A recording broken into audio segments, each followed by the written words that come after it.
Welcome to Dynamo Spotlight On, where we interview executives from Dynamo Energy Hub members who are leading the energy transition. Hello, Kim. Hi, Kristin. How are you? Good. It's great to Good, be here. good. It's great to have you here. Thank you so much. This is our very first Dynamo Spotlight On. And so, the first of this Spotlight series, we've done these in written form before, but now that we're doing them in a video format, we're really excited about this. So, thank you for joining us and being our little guinea pig. So, Yeah. this week, of course, this month, we're doing our Dynamo Spotlight On Innovation Force. Yay. Right. So, of course, the person that we would want to have talking about Innovation Force would be the founder and CEO herself, Kim Getgen. Thank you. It's great to be here. I Yeah, know thanks. your ecosystem in particular cares about innovation, so we're so We do. excited to be members. Yeah. Yeah, it's always been a really interesting thread throughout my career. So it gives me great pleasure to be able to talk to people about what they're doing in the energy transition with respect to innovative technologies or innovative business models. So this is what we're really excited about to dig into with you today. So as we've done with our spotlight series prior to this, we've basically kept this to 5 questions, and the Okay. 5 questions are fairly straightforward, but we can have a little fun with it too. So, since I saw you last, you've been doing some really interesting things, and we'll get into, you can kind of weave your answers in there through these little 5 questions as a framework. But first and foremost, question number one, getting right down to business, is who is Innovation Force? What is Innovation Force? Yeah. So Innovation Force is basically a company that's helping utilities innovate faster using a SaaS platform. So it's a workflow tool that measures the process along the way.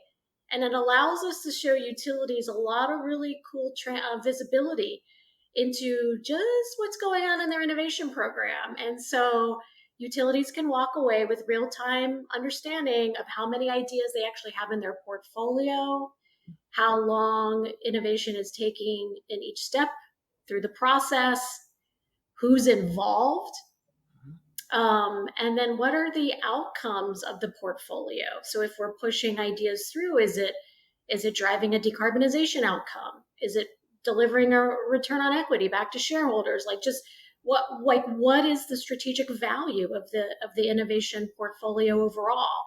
And so we started Innovation Force because you're not going to believe this, Kristin, but globally, not just in the utility space, $1.7 trillion is spent on innovation, and only 6% of CEOs were satisfied with their organization's ability to innovate.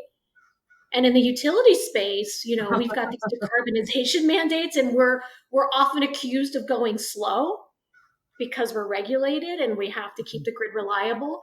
But globally, CEOs are not happy with the way their organizations are innovating. And we were thinking, what is this disconnect? And the disconnect was not having the visibility to the data, to understanding the portfolio, to having a standardized process, to knowing what the outcome of the process, the outcomes they were driving. And so we thought, wow, that's kind of the purpose of SaaS. We have teams, we have collaboration tools. Why not build dashboards on top of collaboration tools and improve workflow, help automate it, and scale the process of innovating across an entire organization, so that in a utility we can actually drive inclusive innovation and Yeah. empower people who are closest to the problems they're trying to solve. Yeah, so a So couple of thoughts on that as I'm hearing your answer on what is Innovation Force, and then you say, well, we're helping utilities innovate. Having worked for many utilities over the course of my career, I can tell you firsthand, utilities and the word innovation are not naturally connected in a sentence.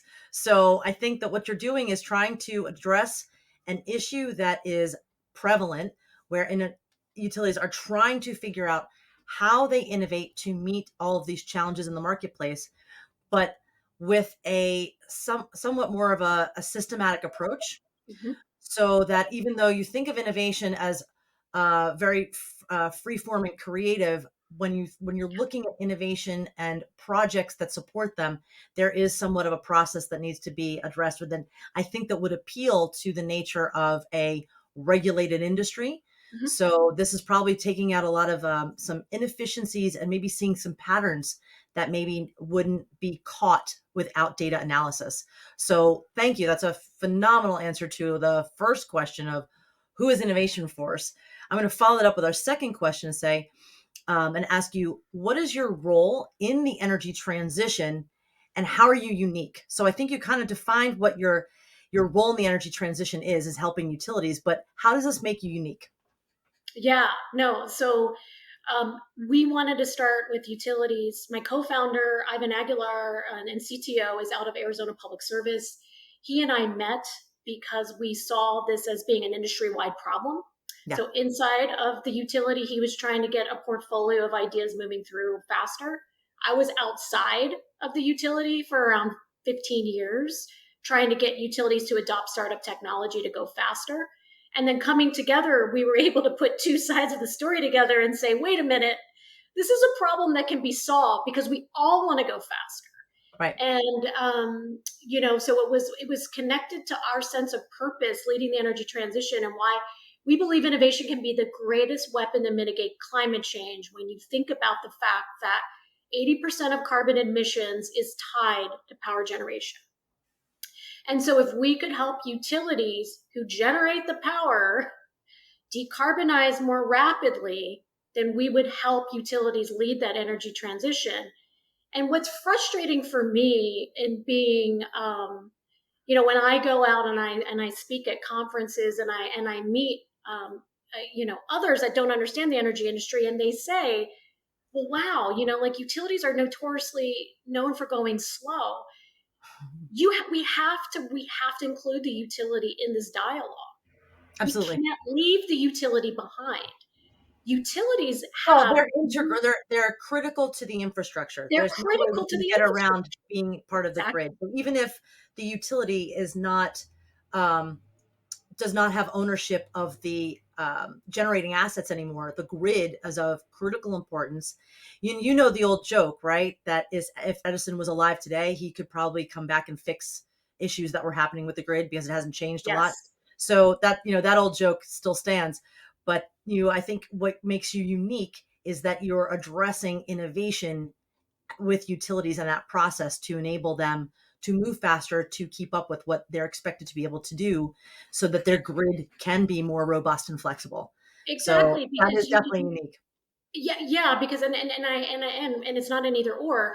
And I think what a lot of smart folks, a lot of engineers inside the utility are seeing is that the ability to drive decarbonization and reliability are going hand in hand. And Yeah. this isn't just an opportunity to improve our planet. It's an opportunity to improve our system, Yeah, which, true. by the way, has been letting us down, right? As weather gets more extreme, we're fighting things that we've never seen before, like wildfires, more extreme storms.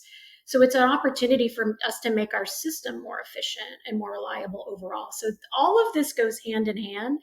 But what I like to say is innovation overall is a human design thinking problem. Okay. And if we were able to help engineers inside of a utility embrace easier ways to innovate, then we're doing ourselves a favor because we have the technology, we have the solutions. What we don't have often is the culture and process to rapidly push transformation and change inside of organizations, Well, which is it's very uncomfortable but difficult for hard. utilities to consider pushing the boundaries of what is typically limited Yeah, as prudency, and they're regulated for prudency. So pushing the right. boundaries to be doing something that is much more innovative and considered higher risk or for failure. These are things that are very inherently contrary to the utility mentality or culture, which actually Correct. leads me to my third question. So we can get right to that, which is what do you see as the macro trends driving your solution? What made Innovation Force actually become a company? Right. Yeah. No, the macro trend was the culture element. And Okay. there's lots of ways you can measure performance, and we run into utilities that are measuring performance in spreadsheets today. But the macro trends that really made Innovation Force what it was post pandemic, when we started to see utilities adopt teams and use collaboration programs virtually, um, we actually had the hindsight to say, wait a minute, innovation is actually the killer app for your team's environment. Right. We're already all coming to teams to virtually work together better. What if we could just insert a workflow and process and measure that more easily inside of teams? And so that was like one of the big macro trends was one, post pandemic, let's use the virtual environment. And then Hmm. let me explain the culture piece. Using these types of collaboration programs, now it becomes easier not just to measure performance, but to measure culture. And that's where I teamed up with my Harvard Business School professor, Dr. Linda Hill, who wrote Collective Genius. And her TED Talk on the book has been viewed over 3 million times. Wow. She measured 150 organizations over her 20-year career to get to the 40 KPIs in culture that showed what the successful leaders of innovation were doing right. And now we can actually measure all that as people collaborate in the team's environment. And so you could get real KPIs back on how well performing your teams are when it comes to collaborating, hole punching, coming up with new ideas, and then pushing those ideas through a process. And should I say, maybe sometimes picking the best idea, right? Yeah. Pushing that art of possible by measuring. And it all comes down, in my view, of how culture drives high performance. That's excellent. And so with that, I think it leads directly to what I'd be curious to learn about, which is question number 4. What are some of the biggest things you're working on right now? What projects do you have? What kinds of insights are you looking at? Like, what do you see for the next year, couple years for Innovation Force? Yeah. So right now we're trying to become and drive the industry standard for innovation across all utilities, a standardized measuring stick that allows all utilities to start to adopt a similar framework and a similar way to measure KPIs so that we can have industry-wide discussion around what KPIs are working and what does it mean for the industry at large. So of course we wanted to work with EPRI on all of this, and Right. we became part of EPRI's Incubate Energy program, and through EPRI, we've been driving demonstration projects. And over the summer, we're working with 5 to 8 utilities who have joined this demonstration project and are going to be writing the playbook with us on how to drive innovation inside of a utility and measure it in a standardized way. Now, that's fantastic because EPRI is great. And what EPRI does is they are a membership organization of utilities in the US and I think possibly internationally. I'm not quite sure. Here's a pop question for you. And I always forget what acronyms are made of, like what the words are. Do you remember what EPRI is? What does EPRI stand for? EPRI? Yeah. I can't Yeah. remember either. All right, we'll Yeah, come yeah, back to no, that later. it's the Electric Power Research Institute. Oh, you've got it. Yeah. Yeah. Bravo. Yeah. Brava. Okay, well done. I always forget. Electric Power Research Institute. Terrific. Yeah, that's a great organization to work with, especially since you're working with utilities and innovation. They're going to want to, they're going to be, I think, a great asset for you going forward and trying to standardize at least some metrics. You want innovation to still be free flow. You still want there to be ideas, but in order to get from creative idea to actual implementation operations, there has to be some sort of pathway. And I think that's what Right. you're really nailing down is the neural pathways for this type of activity within a utility framework. So layup on the last question for you. Ready for question number 5? I mean, Yeah. honestly, if it's a Dynamo spotlight on Innovation Force, Okay. we want to know from Dynamo, why did you choose to be a member of Dynamo and what do you enjoy about membership? Oh my gosh, everything about it, because we believe in ecosystem innovation and you guys are driving that ecosystem. And Mhm. so we were so excited to join because not only were you connecting us to the different potential customers, but we're out there trying to raise money. And unfortunately, like I hate to say this, but Bloomberg New Energy Finances report this year showed that clean tech investment was down 30% from last year. And so we need to be in the hubs where the investors are, and that's they come to Dynamo, right? So it's been a really great networking tool for us to get our mission out there, meet other potential investors as well as customers, Mhm. but also throughout the ecosystem, academia, being able to rub shoulders with potential regulators, Right. especially in those hotbeds that Dynamo exists in. the first mover states like New York and California. And, we're trying to start up a company, and I founded it in North Carolina inside of the research triangle.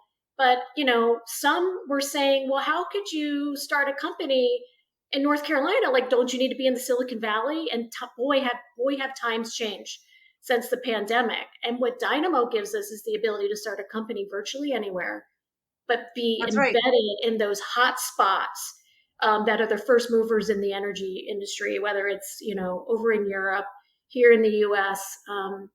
We have these communities that are now growing, and every time I drop into a new location, which is so great, I'm meeting other investors and startup founders in those areas that are helping me get a head start of trying to get my foothold maybe in that state or in that new part of the world. So Good. I'm yeah, so it's been glad great. to hear it. That's Helps exactly us what it's for. helps us Yeah, I scale. mean, our whole role is to help connect people who are driving innovation, change, investment in the energy transition, and to help build those trusted relationships. So that's exact, and then have spaces to do them. So if you're dropping into a new city and you need a place to work, and who's connected there, that's what we're trying to do. So I'm really glad to hear that you're echoing some of the same things that we're actually our mission is to accomplish. And we're looking forward to working with you more and seeing how you grow.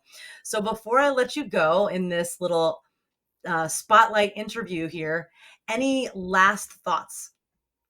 Yeah, I think my last thought on all of this would be a lot of utilities already have the innate nature to do what we're talking about. They have Six Sigma, right? They've thought about Agile. Many are moving into Lean, right? These principles that are helping us use design thinking to go faster. Yeah, Standardizing the process so that you can meet your employees where they are and invite them in not only creates inclusive environments for innovation, but it's going to empower, right, your people to participate in the innovation process in ways you may have never even imagined that the front line could be solving some of these problems. And it's a way to scale the effort of innovation across your entire workforce. So essentially, what we're working on is a workforce automation tool for innovation. We believe it will become the future of work. And so we're excited that utilities are adopting this first, and they're becoming the first mover on the that's future of work. fantastic. Yeah. Oh, well, thank you so much. Really well done. A great way to wrap it up. The way I see it, if I could take a last look or last takeaway from this, is you are driving at the core of what innovation culture is in utilities and helping to propel that forward so that they can meet the needs of the energy transition. Well done. And looking forward to seeing more from you. I will see you at our next event and looking forward to talking with you more. Kim, thank you so much for joining me today for this brief discussion and just getting a good spotlight on what's happening with Innovation Force. Kristin, thanks. And thanks to the entire Dynamo team who have been amazing to support an early stage startup like InnovationForce find our footing. Thank you. Uh, it's our pleasure. Thank you so much. Take care, Kim. See ya. This has been a Dynamo Spotlight On interview. For more information about Dynamo and to see our latest work, please visit dynamoenergyhub.com. See you next time.